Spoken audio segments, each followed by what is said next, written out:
So looking back though, so we skipped over the draft, we skipped over you making it to the Mhm, NFL. mhm, So what was this perspective you had being drafted, being there, experiencing your call up and stuff, and then what's the perspective you have now on the draft? depending on who you are and where you fall, and if you know where you fall, it can be a life-changing experience just to be on TV and get your name called and walk across the screen. I wasn't like an all-star, so they were like, "Hey, dude, if you get drafted, it'll be like last few rounds." And I was like, "Okay, cool." So I actually watched the draft from the comfort of my home. I was here in this house. I was Hmm, home and I was just chilling. The first couple days I watched because I I had a lot of teammates that got drafted in like first, second, third round and things like that. And my agents told me they're like, you're gonna be a sixth or seventh round guy, which is fine. Don't worry about it, right?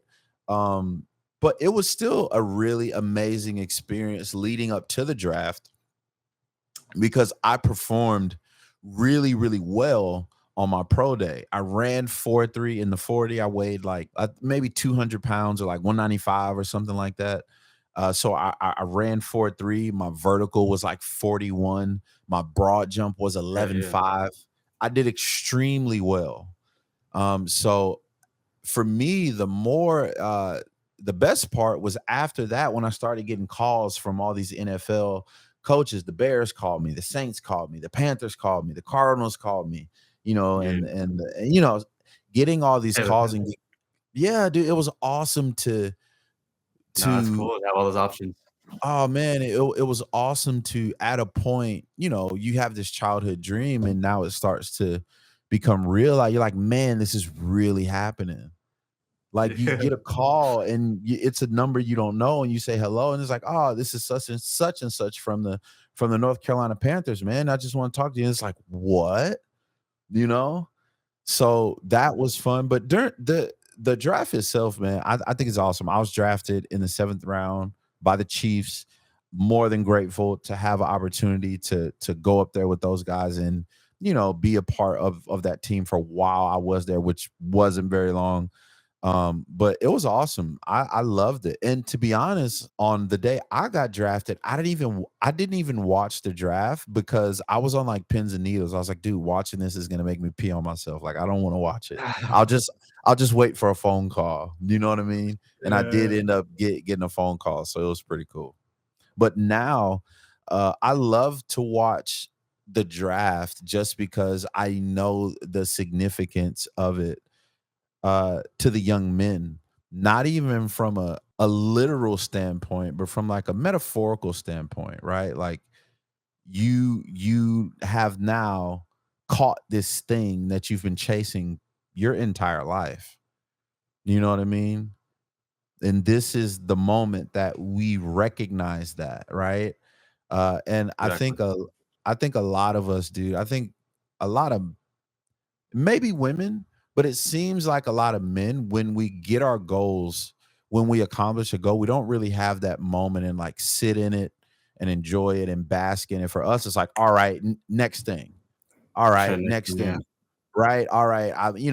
I made 200K. All right, 400. And we never just have that moment, that celebratory moment of accomplishment. And that's what the NFL draft forces on these young men. It's like, dude, you are exceptional. You're amazing. And we're going to celebrate that with this ceremony to welcome you to the next level. You know what I mean? I think Exactly.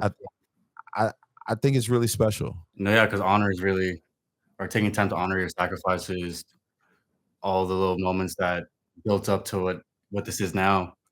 I think in terms of society in general, sometimes we don't have that aspect of, like, honoring the sacrifice or honoring what someone has built for themselves, especially the Mm, challenges, the struggles, all that kinda stuff that you have to go through to really be there, and 100%.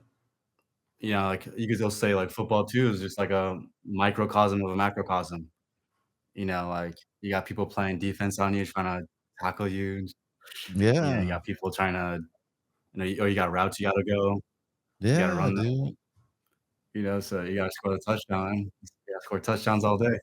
Yeah, yeah, but it's really interesting that you point that out, that in society in general, that there isn't very many ways that people honor sacrifice. It's almost like we discourage sacrifice at this point, right?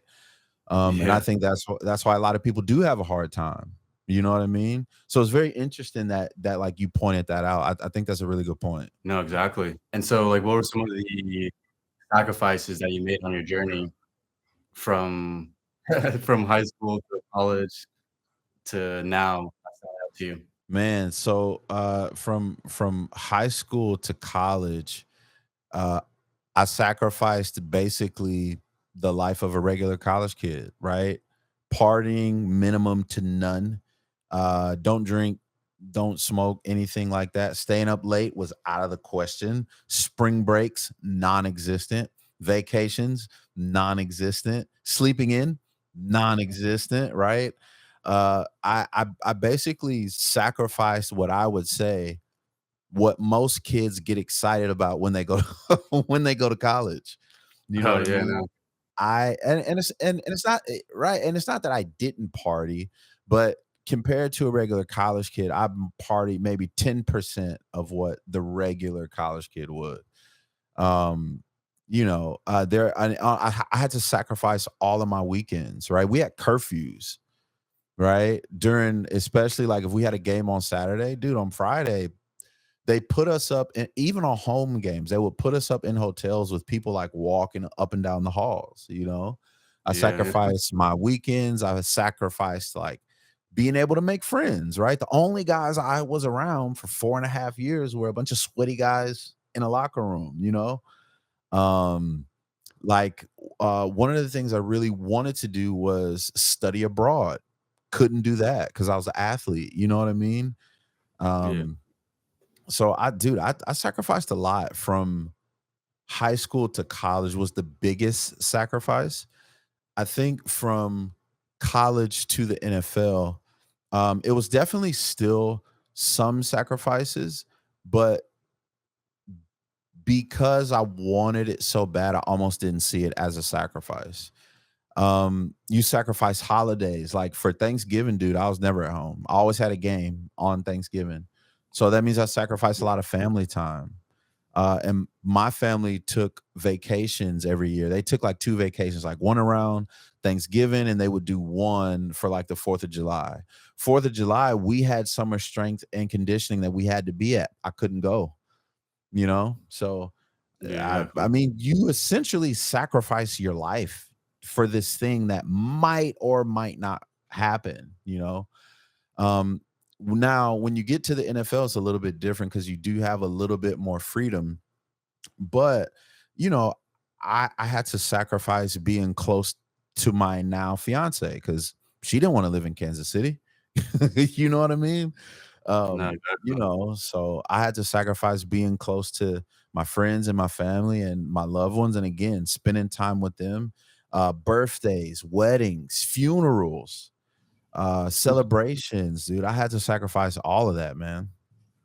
No, yeah, there's a lot of it's a long like, I think that people don't really understand what it means to be elite, Mm, and when it becomes like, everyone wants to be that famous person, or they wanna be great at this craft or this thing, but then when it really hits them, like, "Oh, you gotta let go of this, you gotta let go of that," or people can make excuses to be mediocre, and, 100%.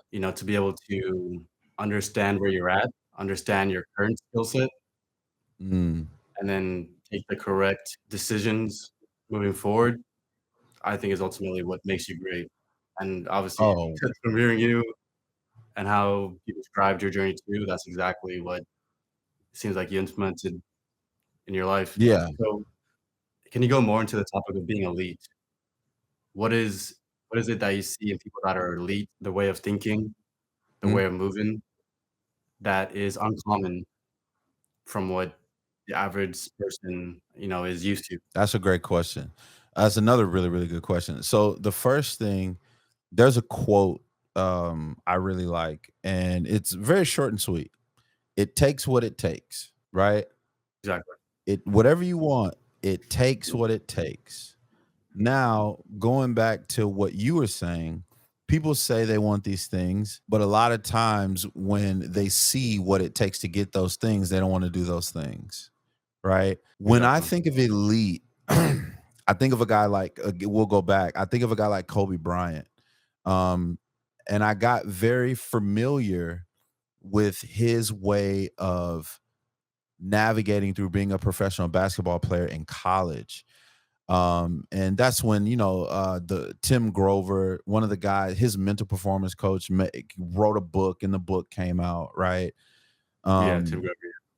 right, and he Relentless. talked, oh dude, and he talked about how Kobe Bryant was like, okay, these guys are practicing once a day, right? And a lot Yeah. of people would say, I went to this practice once a day, I did everything I could do because I went to practice when I was supposed to.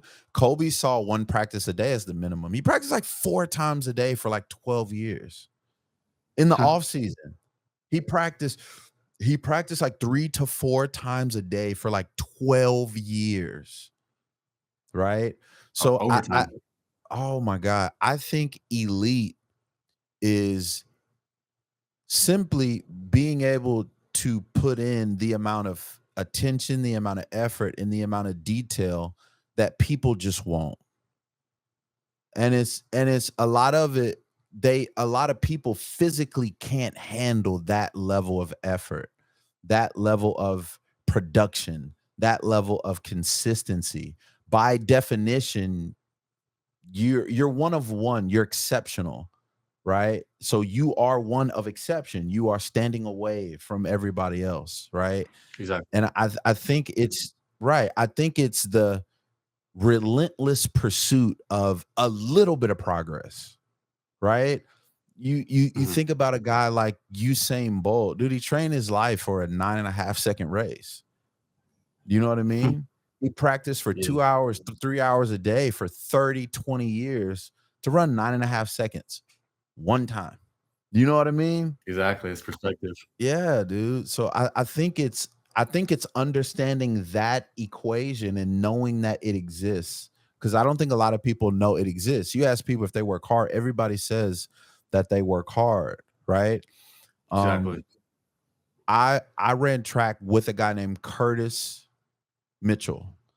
Uh Extremely talented guy, man, extremely talented. And he was the first one that made me understand what being elite actually was. We were all playing Call of Duty in our dorms one night, and Curtis was like, "Oh, I gotta go, dude. It's like midnight," and he's like, "Oh man, I gotta go." And we're like, "Oh, it's probably like a girl or something."